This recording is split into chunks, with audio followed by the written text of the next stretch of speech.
faut comprendre déjà que quand le Saint-Esprit vient habiter en quelqu'un, il fusionne pendant une période avec l'esprit de la personne.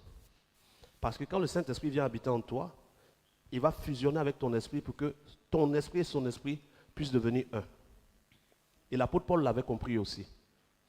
Et Jésus nous le montre, parce que Jésus dit, moi et le Père, nous sommes un. Quand il parle ici d'unité, c'est la fusion de l'esprit homme de Jésus et de l'esprit de Dieu.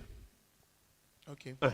Ok. C'est ce que Paul redit, je pense en 1 Corinthiens chapitre 6, il dit, si quelqu'un, celui qui s'unit au Seigneur est avec lui un seul esprit. Il ne dit pas deux esprits. C'est ça. Et donc, les pensées que tu as de manière naturelle, dans ces pensées de manière naturelle, c'est la pensée de Dieu qui va s'imposer sur tes pensées naturelles. Voici pourquoi on parle de marcher par l'esprit et non par la chair. Parce que tu vas pouvoir à un moment distinguer entre tes pensées et les pensées de Dieu. Parce que toutes tes pensées passent par le même canal maintenant.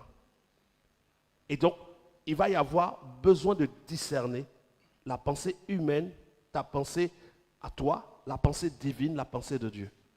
Donc, Dieu va imprimer sa pensée en toi. En une fraction de seconde, Dieu peut te dire une phrase qui aurait pris 3 jours.